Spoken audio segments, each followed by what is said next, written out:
নমস্কার। এর আগের ভিডিওতে আমি কমেন্ট বক্সে জিজ্ঞাসা করেছিলাম যে বম্বেতে সবচেয়ে কোন হিরোকে আপনার ভালো লাগে, কে বম্বেতে রিয়েল হিরো। তো আমরা কমেন্ট বক্সে অনেকের মতামত পেয়েছি। অনেকে অনেক রকম হিরোর নাম বলেছে, অনেকে খেলোয়াড়ের নাম বলেছে, কিন্তু বম্বেতে এই করোনাকালে অনেকেই হেল্প করেছে, অনেকেই মানুষের পাশে এসে দাঁড়িয়েছে। অনেক হিরোই নানা রকমভাবে মানুষকে সাহায্য করেছে।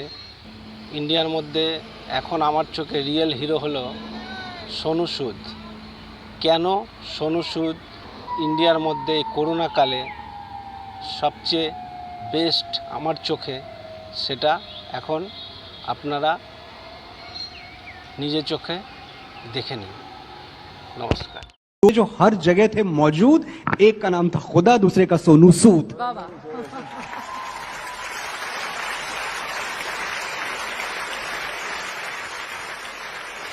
सोनू जी, अभी कुछ दिनों पहले मैंने एक खबर सुनी है, मुझे बिल्कुल नहीं पता ये कितनी ऑथेंटिक है या मुझे आज तक में बोलनी चाहिए नहीं बोलनी चाहिए, पर मैं आपसे सीधे सीधे पूछ लेता हूं। मैंने खबर ये सुनी कि पिछले कुछ दिनों में जरूरतमंदों की मदद करने के लिए आपने मुंबई में अपनी 8 प्रॉपर्टीज गिरवी रख दी, ये सच है? नहीं सर, पहले तो इस मंच पे ऐसी बातें नहीं करनी चाहिए। जो हम लोग कर रहे हैं वो मदद पहुंच रही है लोगों तक, वो इम्पोर्टेंट है। मैं एक छोटी सी आपको इंसिडेंट भाई बताना चाहता हूँ कि जब गौतम भाई बैठे हैं, डॉक्टर गौतम बंसाली, मेरी इनसे मुलाकात हुई। मैं पहले ये बताता हूँ, जब मुझे लोग अप्रोच कर रहे थे सर्जरीज के लिए, मेडिकल मदद के लिए, तो मेरे एक बहुत करीबी दोस्त है, मैं उनको बोला कि यार मैं सर्जरीज बहुत करवा रहा हूँ, लोगों की हेल्प कर रहे हैं, तो मुझे ऐसे लोग चाहिए जो मेरी मदद करके मुझे रास्ता दिखा सकें। तो उन्होंने सबसे पहले नाम गौतम भाई का बोला। मैंने रात को 1:30-2 बजे इनको फोन भी किया। मैंने बोला गौतम भाई किधर हो? हम लोग 2-2:30 बजे रात को हम एक होटल में मिले। मैंने बोला गौतम भाई, बोले कि कितनी सर्जरीज आप करवाना चाहते हो? मैंने बोला कि सर कम से कम 1 महीने में हम 1000 सर्जरीज करवाना चाहते हैं। तो कहते 1000 कैसे पॉसिबल है, कैसे? तो मैंने बोला गौतम भाई आप मुझे देश के सारे डॉक्टरों से मिलवाओ, मैं सभी डॉक्टर से टच करूंगा, सब हॉस्पिटल से टच करेंगे। और गौतम भाई ने कुछ ही समय में मेरी इतने लोगों से मुलाकात करवाई कि करीबन हम आई थिंक 47,000 डॉक्टर्स के टच में, और उन्होंने सबसे वादा किया कि करीबन आप 1 महीने में 1 सर्जरी हमारे लिए किसी गरीब की आप अपने चार्जेस मत लीजिए, हम लोग करें, ताकि अगर पूरे देश भर से जो लोग हमें फोन मैसेजेस कर रहे हैं, हमारी टीम के मेरे साथ टच में हैं, तो हम उनकी सर्जरी करवा सकें। तो आप सोचिए कि अगर 1 महीने में 40,000 डॉक्टर साथ में जुड़ के सर्जरीज करवाएंगे तो हर रोज 1200 से 1500 सर्जरीज होंगी। मैं कहता हूं उससे आधी से आधी भी हो तो भी 250 से 300 लोग हर रोज बचाए जा सकते हैं। लेकिन उसके लिए हमारे ऐसे हीरोज भी चाहिए जो हमें गाइड कर सके, और ऐसे हीरोज भी चाहिए।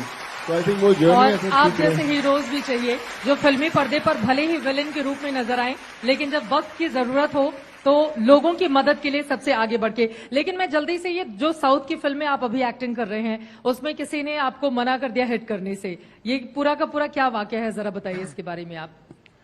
मैं एक साउथ की फिल्म शूट कर रहा हूँ, उसमें प्रकाश राज सर थे। पहले एक सीन था, उन्होंने मेरा कॉलर पकड़ना था, तो उन्होंने बोला कि मैं कॉलर नहीं पकड़ूंगा, इसमें लोग मुझे बुरा बोलेंगे। फिर चिरंजीवी सर के साथ मैं शूट कर रहा था, एक्शन था, तो उन्होंने बोला कि मुझे इतने 40-45 साल हो गए हैं फिल्म के अंदर, जब मैं फिल्म में पहली दफा आता हूं तो बड़ी तालियां बजती हैं, बड़े खुश होते हैं लोग, लेकिन पहली बार है कि जब दूसरा एक्टर आएगा मुझसे ज्यादा तालियां बजेंगी। और मैं इसमें एक्शन में मैं मारना नहीं चाहता, तो हमारे एक्शन डायरेक्टर राम लक्ष्मण, उन्होंने बोला कि इसको बुलाओ, कुछ सीक्वेंस ऐसे घुमाओ कि मैं सोनू को मारना नहीं चाहता। और उन्होंने काफी चीजें चेंज करवाई है, लेकिन वो बोले कि अभी सोनू हमने लिया तो था तुम्हें फिल्म के लिए, लेकिन अब तुम्हारी फिल्म के लिए प्रॉब्लम हो गया कि जब मैं तुझे मारूंगा तो पब्लिक मुझे गालियां देने वाली है। जिसने इंसानियत का कॉलर ऊंचा कर दिया हो उसका कॉलर कौन पकड़ सकता है सोनू भाई?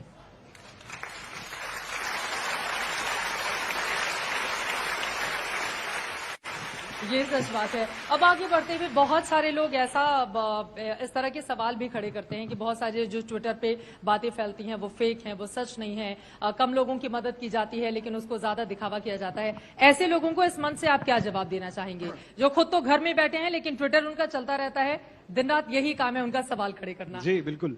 मैं एक फिल्म कर रहा हूँ यशराज की, उसके डॉक्टर चंद्र प्रकाश द्विवेदी डायरेक्टर हैं। जब मैंने काम करना शुरू किया तो उन्होंने बोला कि यार सोनू एक बात समझ ले कि अभी बहुत लोग तुझ पे उंगलियां उठाने वाले हैं, लोग बोलेंगे इसका क्या कारण है, लोगों की मदद कर रहा है, तो तू हो सकता काम छोड़ दे, लेकिन तू बढ़ते ही आना। फिर कुछ लोग बोलेंगे इसका कोई ना कोई अपेक्षा है, इसके पीछे कोई ना कोई इसका कारण है जिसके लिए कर रहा है, फिर तू छोड़ सकता है, लेकिन छोड़ना मत, लगे रहना। ये सब जो उंगलियां उठने वाली हैं, तुझे उससे पार होना है। और विश्वास कीजिए मेरी टीम में कम से कम 4 से 5 लोग ऐसे हैं जिन्होंने मुझ पे उंगली उठाई थी।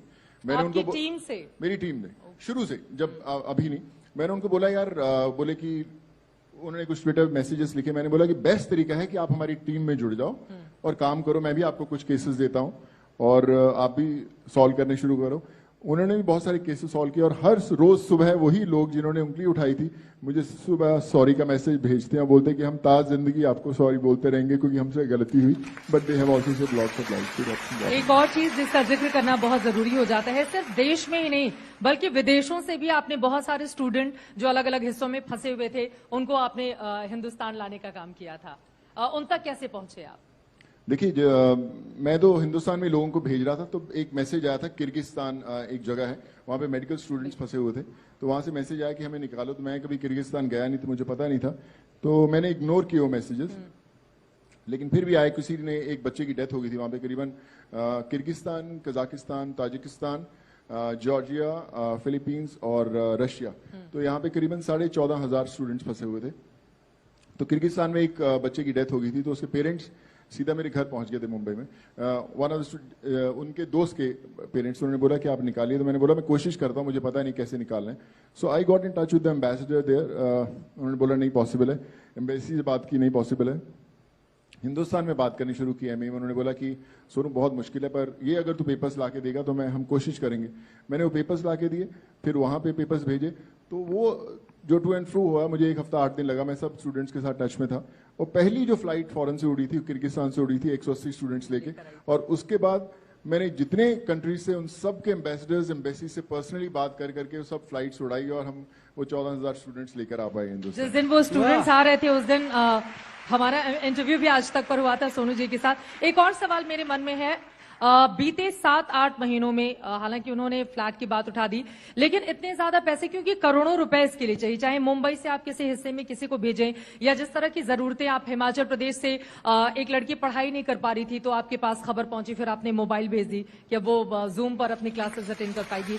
छोटे छोटे या बड़े बड़े बहुत सारे मदद आपने किए हैं, पैसे कहां से आए, ये भी लोगों के जहन में सवाल है। क्या लोग खुद भी आपसे जुड़ते हैं और बोलते हैं कि आपके माध्यम से हम हेल्प करना चाहते हैं? बिल्कुल जुड़ते हैं, मेरे साथ बहुत सारे लोग होते हैं, कहते हैं कि एक भरोसे का नाम बन चुके हैं सोनू। मैं उनसे एक चीज बोलता हूं, मैं किसी से पैसे लेता नहीं, मैं बोलता हूं कि आप एक काम कीजिए, आप सर्जरी करवा दीजिए मेरे साथ। मुझे बड़े लोग बोलते हैं कि आप एक काम कीजिए, हमारे लिए वेबिनार आ जाइए, हमें कुछ इंस्पायर कर दीजिए आके, तो मैं बोलता हूं कि नहीं, आप मुझे क्या करेंगे, ट्रॉफी देंगे, मेरे घर पे पड़ी रहेगी, कोई फायदा नहीं। आप एक काम कीजिए, आप अपनी मर्जी से, आपका हॉस्पिटल, आपका डॉक्टर, पेशेंट मेरा, मैं आपको बता दूंगा कि आप उस हॉस्पिटल में सर्जरी करवा के आप डायरेक्टली उसको दे दीजिए। आप विश्वास कीजिए, हम लोग हर रोज 24 से 25 सर्जरीज करवाते हैं, अभी every single day, on an average we are doing 24 surgeries. हर हॉस्पिटल में, आप अपोलो हॉस्पिटल की बात करें, आप कहीं पे भी बात करें, देश भर में सब हॉस्पिटल्स में, गौतम भाई के पीछे ही मैं लगा रहता हूं। आज भी मैं सुबह कुछ हॉस्पिटल्स में पेशेंट्स हम लोगों ने यहाँ पे भी भेजे, तो मैं जो भी आता, मेरे ब्रांड्स आते हैं, मैं उनको बोलता हूं काम कीजिए, आप मुझे इतने पैसे दे रहे हैं, मुझे नहीं चाहिए, आप उतने पैसे और डालिए, डबल काम करते हैं। और मतलब अगर दान देना हो तो सोनू सूद के पास आ जाए, वो पैसा बिल्कुल सही जगह लगना है। नहीं, मेरे पास पता है, मैं एटलीस्ट बता सकता हूँ कौन मर रहा है भैया, उसकी बचा ली थी। तो आई थिंक पॉसिबल है, मुझे पता नहीं था ये कैसे, पर मुझे ऐसा, मैंने ये जरूर महसूस किया कि जब आप लोगों की मदद करने लगते हैं तो people also they go out of the way to help you. मैं जब हॉस्पिटल में डॉक्टरों से या उनके ओनर से बात करता हूँ, so they know that I am trying to save few lives. वो बोलते हैं कि बताइए आप क्या करें, डॉक्टर्स बोलते हैं कि हम अपनी फीस नहीं लेंगे सोनू जी, हम मेडिकल बेड के चार्जेस नहीं लेंगे, आप बताइए आपको कितने करें।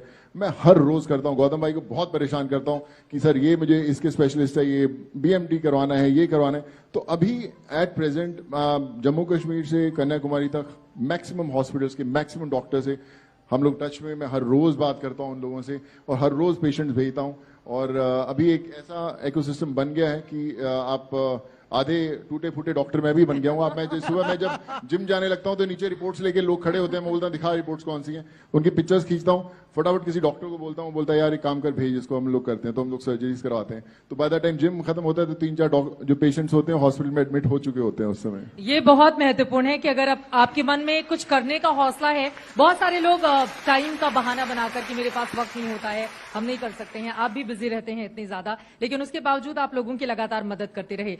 थोड़ा सा और मदद पे मैं आऊंगी, लेकिन उसके पहले एक और सवाल है। अब तो आपकी स्क्रिप्ट भी चेंज होने लगी है, ऐसा सुनने में आया है कि अब आपको पहले विलन का रोल ज्यादा ऑफर होता था, अब लेकिन हर जगह ज्यादातर लोग हीरो के रूप में ही, क्योंकि उनको डर रहता है कि विलन के रूप में अगर ऑफर किया तो फिल्म कहीं पिट ना जाए, क्योंकि सोनू सूद को अब कोई विलन के रूप में नहीं देखना चाहता है।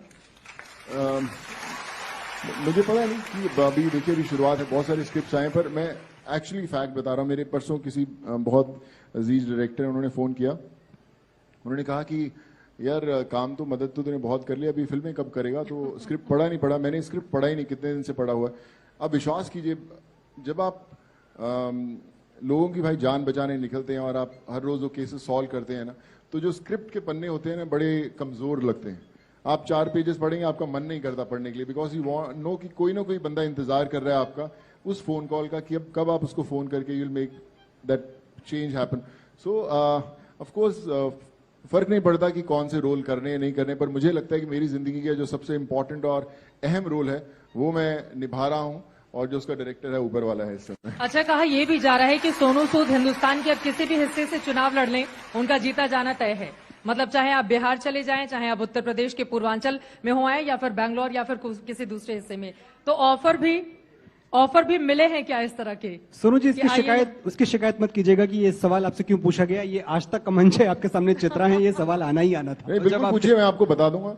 सब जगह से ऑफर आए हैं, सब पार्टी से आए हैं, लेकिन मुझे इंटरेस्ट नहीं है अभी। सारी पार्टियों ने ऑफर किया आपको? और मैं बोलता हूँ कि मुझे आप करने दीजिए जैसा मैं कर रहा हूँ। बस आप अगर मुझे काम लगेगा तो मैं आपको भी फोन मारूंगा कि हेल्प कर दीजिए। मैं वहां पे किसी की मदद करवाना चाहता हूँ, वो इम्पोर्टेंट है। मैं अगर किसी पार्टी के साथ जुड़ा होता तो शायद मैं ऐसे खुल के काम नहीं कर पाता, मुझे बड़ी इजाजत लेनी पड़ती लोगों से। मैं कर सकता हूँ, नहीं मैं भेज सकता हूँ, नहीं भेज सकता हूँ। एक अगर इजाजत दे देता, दूसरा रोक देता।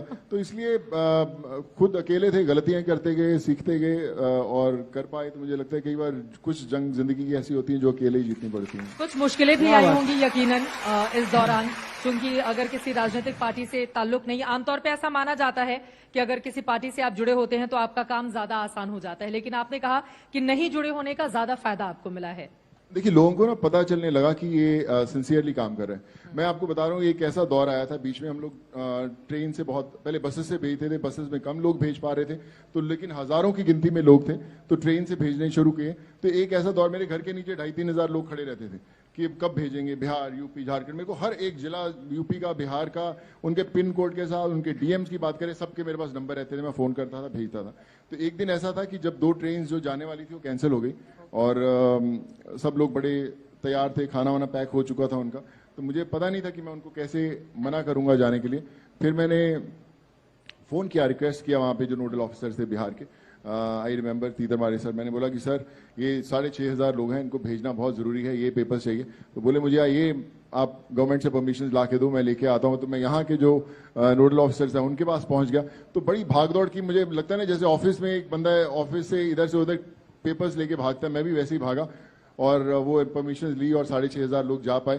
तो बोझ ले लिया था कंधे पर कि भेजना है, तो इसलिए शायद कर पा रहे थे। मुश्किल जरूर था, लेकिन सीख रहा हूं अभी भी। एक मेरी ओर से आखिरी सवाल, उसके बाद मैं फौरन दूंगी। अब तक कुल कितने लोगों की घर वापसी आप करवा चुके हैं? घर वापसी से सेंस मतलब बाहर थे लोग और उनको उनके घर पहुंचाना।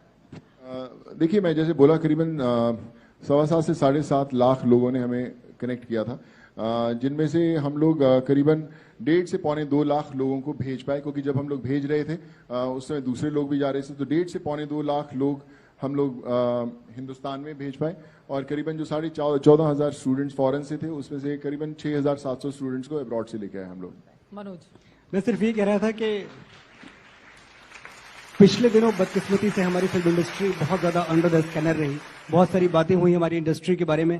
कई बार ऐसा होता था कि मैं न्यूज चैनल्स पे पैनल्स में होता था और मेरे सामने 6-7 लोग होते थे जो मेरी जान खा जाते थे। आपकी इंडस्ट्री, आपकी इंडस्ट्री, आपकी इंडस्ट्री। और वो आधे घंटे बोलते, आधे घंटे बाद मैं एक नाम बोलता, सोनू सूद, सब चुप, क्योंकि ये भी हमारी इंडस्ट्री के हैं।